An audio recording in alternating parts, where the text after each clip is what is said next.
sangat setuju dengan apa yang dilakukan oleh Mabes Polri atas penangkapan dan penetapan si Panji Gumilang ini menjadi tersangka, guys.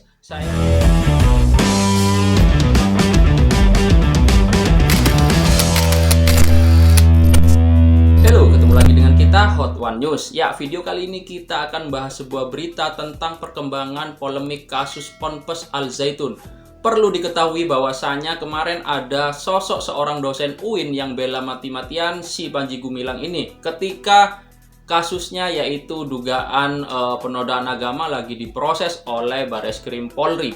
Namun beda halnya ketika saat ini, ketika si Panji Gumilang ini sudah menjadi tersangka, guys. Sosok dosen UIN ini seakan-akan hilang ingatan tentang semua narasi dan statement yang pernah diucapkan di media sosial. Dan si dosen UIN ini juga mengatakan tidak kenal sama sekali dengan sosok si Panji Gumilang. Serta yang membuat saya heran, si dosen ini ucapkan alhamdulillah karena si Panji Gumilang sudah menjadi tersangka. Mari kita simak statement dari sosok dosen UIN ini yang sangat-sangat membagongkan. Check it out. Saya Panji Gumilang, sholat dengan distancing ya, laki dan perempuan berjarak. Dia dianggap menyimpang. Menyimpang dari apa?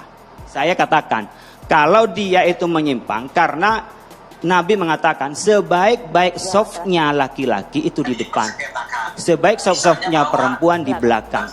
Kemudian dia melakukan soft yang sama laki dan perempuan bahkan di depan perempuan. Dia kan sudah menyimpang, Mas. Tapi ketika kesalahan tafsir dia pertahankan, kemudian tidak pernah ada ulama yang menyatakan kaidah tafsir tidak membenarkan. Kita kan dari Nabi dan ulama. Itu yang disebut kesesatan, Mas. Pak Helmi, singkat saja. Baik, terakhir. Beri saya kesempatan.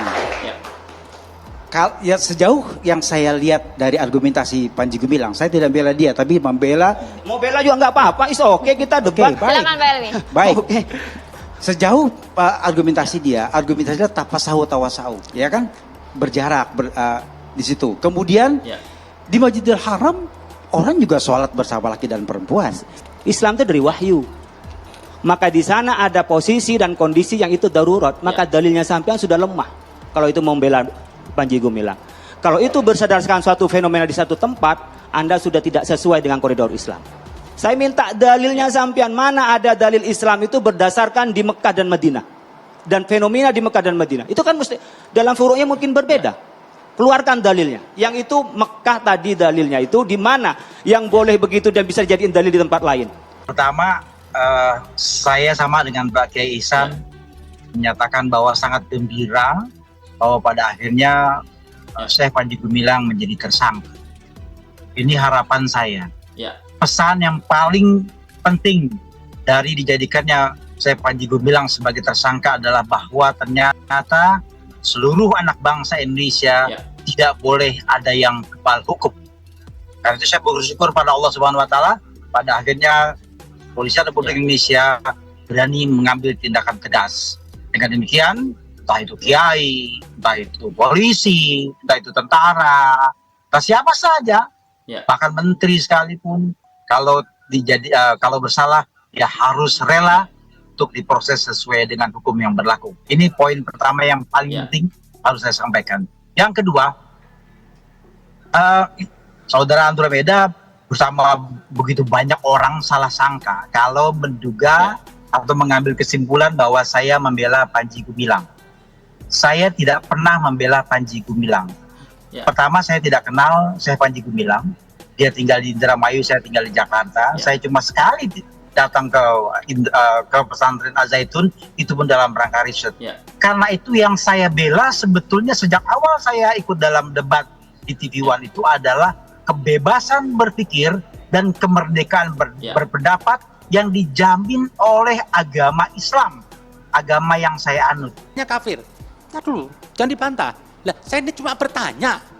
Ada apa enggak Panji Gumilang dalam literaturnya mengajarkan kepada anak muridnya membenci agama lain atau suku lain? Oke, langsung itu dijawab, aja.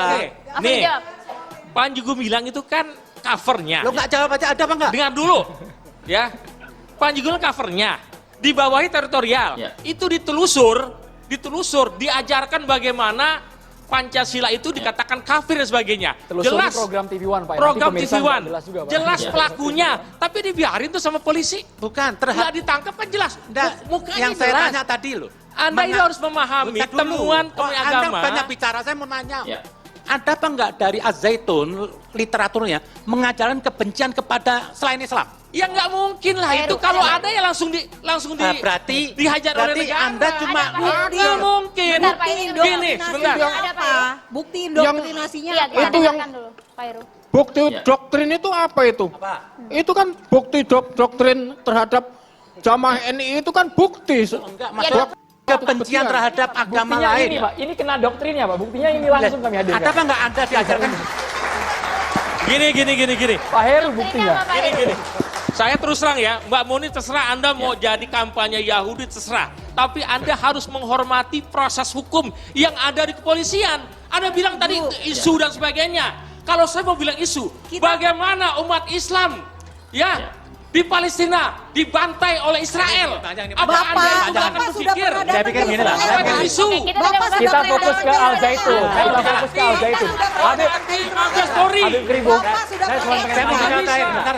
Ya, oke guys, itu tadi ya videonya. Jadi dia sangat-sangat gembira sepertinya si Panji Gumilang ini ditangkap. Dan dia juga katakan saat ini tidak pernah mendukung si Panji Gumilang. Bahkan dia sangat setuju dengan apa yang dilakukan oleh Mabes Polri atas penangkapan dan penetapan si Panji Gumilang ini menjadi tersangka guys. Saya cuman kasihan dengan mahasiswa yang belajar di UIN ini ya guys ya, jika diajarkan oleh sosok guru yang demikian ini modelnya. Karena kita tahu bahwasanya kemarin dia memberikan statement serta narasi lebih cenderung membela Panji Gumilang di depan media konvensional. Itu pun juga ada jejak digitalnya ya guys ya, karena jejak digital ini sangat susah dihilangkan. Dan ketika si Panji Gumilang ini menjadi tersangka,